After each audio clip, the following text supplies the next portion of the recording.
Well, good afternoon. It's Dr. Kremens here. I wanted to just do a little overview of the last assignment for the class, and I'll talk a little bit also about paper number 5, which I emailed back to all of you this week. Thanks again for your work on those essays. That is our last major paper for the class, not our last assignment, as I've said. That's the short paper that's due in a couple of weeks, which I'll briefly touch on in this video. I'll do a longer video about it next week. Going into some details on the different topics that are available for you to write on for that last assignment. But paper number 5 has now been sent back to you. So please take a look at those comments and the grades when you get a chance.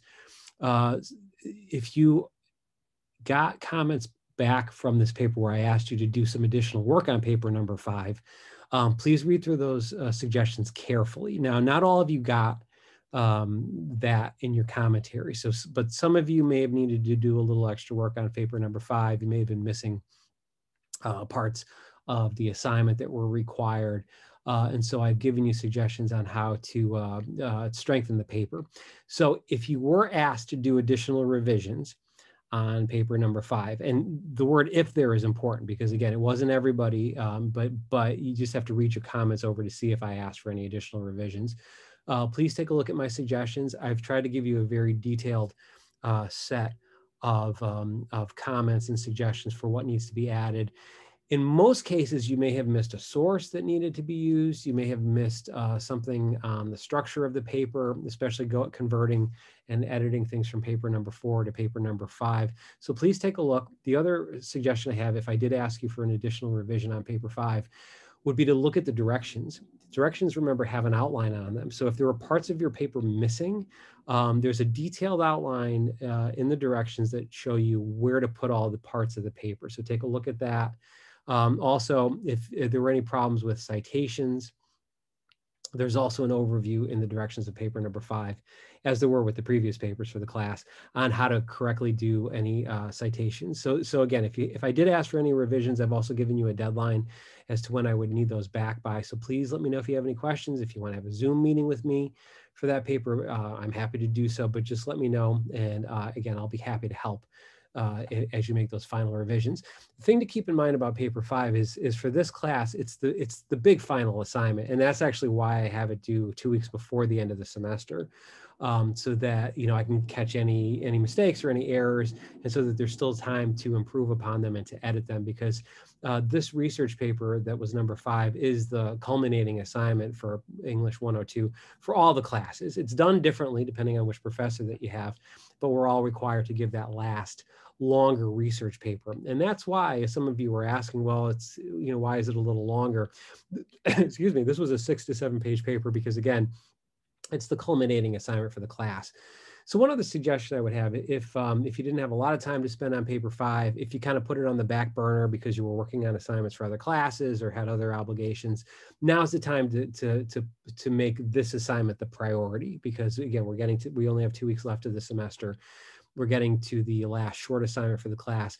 So that's why I wanted to give you a little time if I thought it was necessary to make additional changes to paper 5. So if I asked for that and I gave you suggestions on it, like I said, just follow those directions from the original part of the paper, and also make sure that you read over my comments and let me know if you have any questions, okay? Now, again, that's only for those of you that I've asked to do additional revisions. So for everybody now, for the whole class, we have one assignment left to do. We're done with the quizzes. We're now, we finished these major papers for the class. And the last assignment, just to give you some background detail on it, is one that I normally give as an in-class writing assignment, okay? In all the years I've been at Harper, I've always given this last assignment and the midterm, to be honest, which I probably mentioned before, as an in-class writing. So it's usually done the last 2 days of the semester in class, a nice quiet way to end the term, because we've already done the major research paper. There's really no way for me to duplicate that experience for you at home, because again, the experience of writing in class with everybody else while I'm grading papers is different than having to do it, at home, wherever it is that you do your homework. But the idea is basically the same. It's a shorter assignment. It's the last 10 points for the class. It's a good way to either bring up your grade for the class or to stabilize the grade, to keep it where you want it to be. And there are 3 choices. Okay, so when you look at the directions for this last assignment, you have 3 topics to choose from. only pick one of the topics. Okay, so there's only one topic that you'll be selecting. And as I said, I'll do another video where I do a screen share and I show you the directions themselves. But when you get a chance to take a look through those 3 choices and decide which one you want to do. One choice would be to write about your favorite song. That's a narrative topic. And that would be for those of you that don't need or don't want to do a revision. Topic number 2 is also about what you're most looking forward to doing after the pandemic has receded. That's another narrative paper. Those first 2 topics do not require any outside sources, nor should they have any outside sources. They're purely narrative papers. They're more similar to paper number 1, where we use the map, except in that one we did have Porcelino as a source, or the midterm letter that we did. So it's more like that assignment. But there's a third option. For those of you that want to revise one of the first 3 papers that we did for class, you may have remembered that I mentioned this back in January, February, early March.